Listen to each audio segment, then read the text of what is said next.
Assalamualaikum warahmatullahi wabarakatuh. Halo teman-teman, perkenalkan saya Cantika Nurfaidah dari Pendidikan Guru Sekolah Dasar kelas reguler 3A. Di video kali ini saya akan sedikit menjelaskan materi dari mata kuliah Pendidikan Matematika yang berjudul Metode Pembelajaran Ekspositori.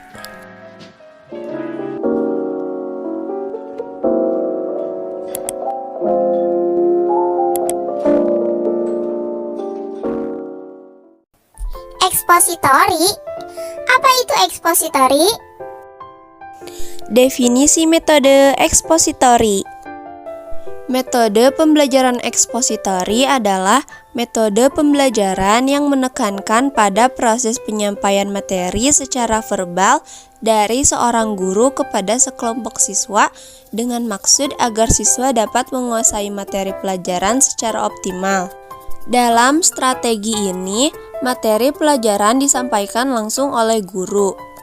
Sedangkan metode pembelajaran ekspositori menurut Sanjaya yang dikutip oleh Jumanta Hamdayama, metode pembelajaran ekspositori adalah pembelajaran yang menekankan kepada proses penyampaian materi secara verbal dari seorang guru kepada sekelompok siswa yang dengan maksud agar siswa tidak jenuh saat belajar. Lalu, apakah ada langkah-langkahnya? Ya, tentu ada. Langkah-langkah pelaksanaan metode ekspositori. Untuk langkah yang pertama ada langkah persiapan. Langkah persiapan ini berkaitan dengan persiapan siswa untuk menerima pelajaran. Persiapan merupakan langkah yang sangat penting untuk keberhasilan pelaksanaan pembelajaran dengan menggunakan metode ekspositori yang sangat tergantung pada langkah persiapan. Ada beberapa hal yang harus dilakukan dalam langkah persiapan. Di antaranya adalah memberikan motivasi dan memulai pelajaran dengan mengemukakan tujuan yang harus dicapai. Langkah yang kedua yaitu penyajian. Langkah penyajian adalah penyampaian materi pelajaran sesuai dengan persiapan yang telah dilakukan. Yang harus dipikirkan oleh setiap guru dalam penyajian adalah bagaimana agar materi pelajaran dapat dengan mudah ditangkap dan dipahami oleh siswa.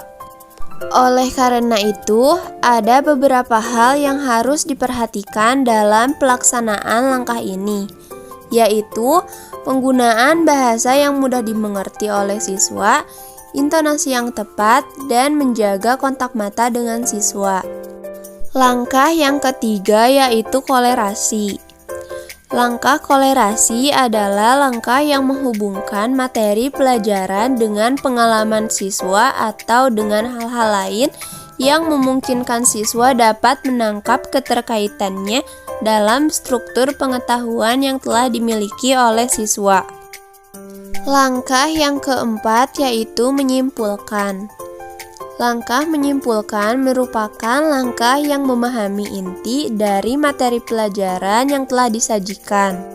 Langkah ini sangat penting karena siswa akan dapat mengambil intisari dari proses pembelajaran yang telah dilakukan. Langkah yang terakhir yaitu langkah penerapan.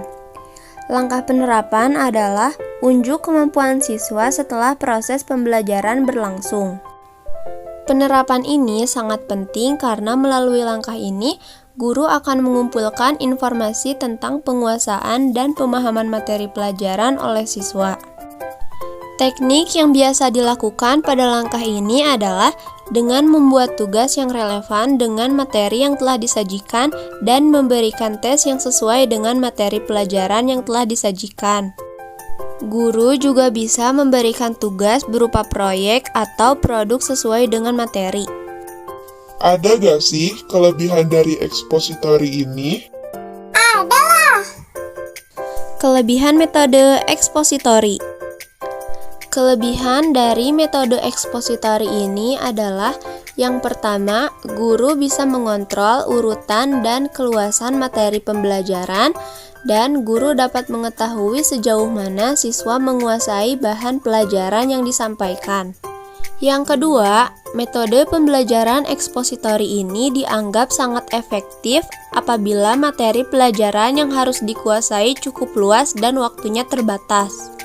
Yang ketiga, melalui metode ini siswa dapat mendengar melalui penuturan tentang materi pelajaran sekaligus mengobservasi melalui demonstrasi. Dan kelebihannya yang terakhir ini bisa digunakan untuk jumlah siswa dengan kelas besar. Apa kekurangannya juga ada? Ada kok. Kekurangan metode ekspositori. Kekurangan metode ekspositori ini yang pertama adalah strategi pembelajaran ini hanya mungkin dilakukan terhadap siswa yang kemampuan mendengar dan menyimaknya dengan baik. Yang kedua, strategi ini tidak mungkin melayani perbedaan kemampuan belajar, pengetahuan, minat, bakat, dan gaya belajar individu. Yang ketiga, karena lebih banyak dengan ceramah, strategi ini sulit mengembangkan kemampuan sosialisasi siswa. Yang keempat, keberhasilan strategi ini tergantung pada kemampuan yang dimiliki oleh guru. Dan yang terakhir, komunikasi pada strategi ini salah satu arah jadi kesempatan mengontrol kemampuan belajar siswa yang terbatas.